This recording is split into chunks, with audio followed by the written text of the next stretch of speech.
In Iowa's last game, Tennessee won 78-68, but Tennessee did not beat Iowa.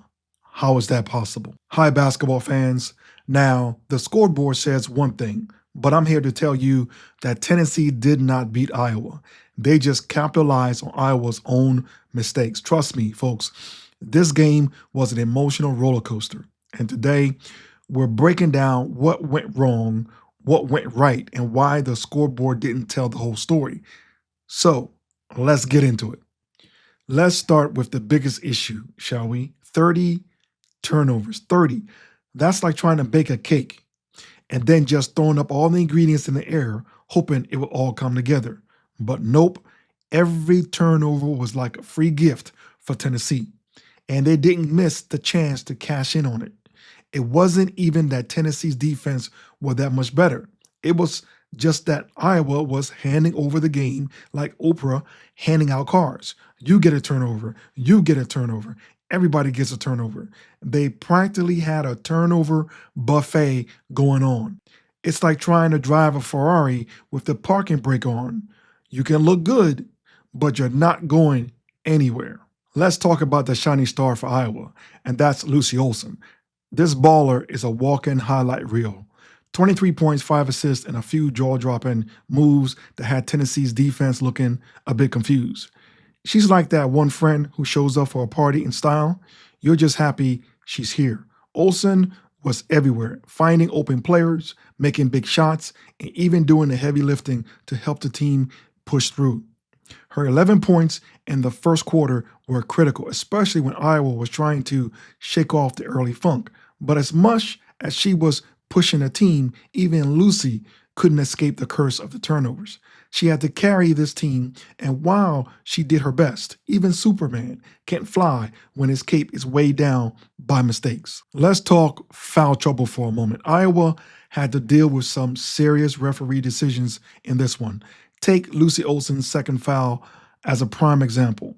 That was a game changer. It came at just the wrong time and it limited her impact, forcing her to sit out for a while. It's like getting pulled out of the pool right when you're finally starting to swim, just as you were getting in your rhythm. Boom. Now you're on the bench, and Tennessee took full advantage of that. Meanwhile, Aaliyah Guyton stepped in, and in her defense, she immediately splashed a three, but it wasn't enough to stop the bleeding caused by their turnovers. Now, give credit what credit is due. Tennessee's defense used their scouting report extremely well. They came at Iowa with the intensity of a dog on a bone. And no matter how hard Iowa tried to push back, it was like hitting a brick wall. Their aggressive full court press and athleticism forced Iowa into situations where they weren't comfortable. Tennessee's defense were like a relentless swarm of bees. You might get a shot off here or there, but they're always buzzing around, making you second guess everything. At one point, though, late in the second quarter, Iowa had 12 field goals and 16 turnovers with a 1 point lead. Tennessee had more hands in the passing lanes than a magician at a kid's birthday party. But that wasn't the problem. Iowa's passes weren't sharp. They lacked zip, and their ball handling was way too loose. But let's not forget about Iowa's offensive struggles. They were ice cold from three, shooting just 3 for 11 from deep.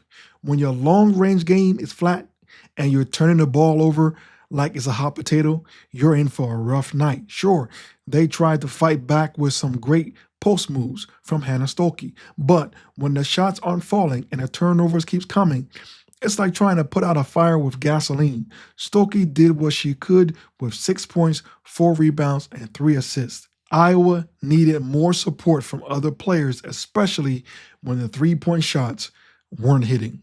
And then there's the bench, which really didn't give much support in this game. 10 points from the bench isn't going to cut it against a team like Tennessee. The bench was like that one friend who shows up to help you move, but just stands in the corner texting the whole time. Yeah, it's nice that they showed up, but you're really not getting much help from them.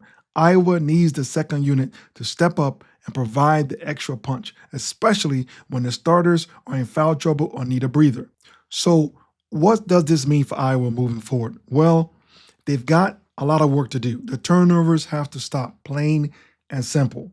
They have to clean up their offensive game and make better decisions with the ball and commit to making sharper passes. But don't forget, they've got the talent to bounce back. Lucy Olson is an absolute star. Hannah Stokey is growing into a real leader, and Kylie Feuerbach has the potential to light it up. They've got the pieces, but they need to figure out how to make it all come together after, especially a long break, because this game came after a longer break than normal. So, what's the takeaway here? Iowa got beat by their own mistakes. Tennessee's defense was relentless, but Iowa gave them the tools they needed to win. Turnovers, poor shooting, poor ball handling. If Iowa can clean up their carelessness with the ball, they'll be right back in the race. But this loss, it's a learning experience. It's the one that's going to sting, but I have a feeling it will make them tougher. Let me know what you think. Drop your comments below, and don't forget to like and subscribe for more coverage of Iowa women's basketball. Until next time, keep balling.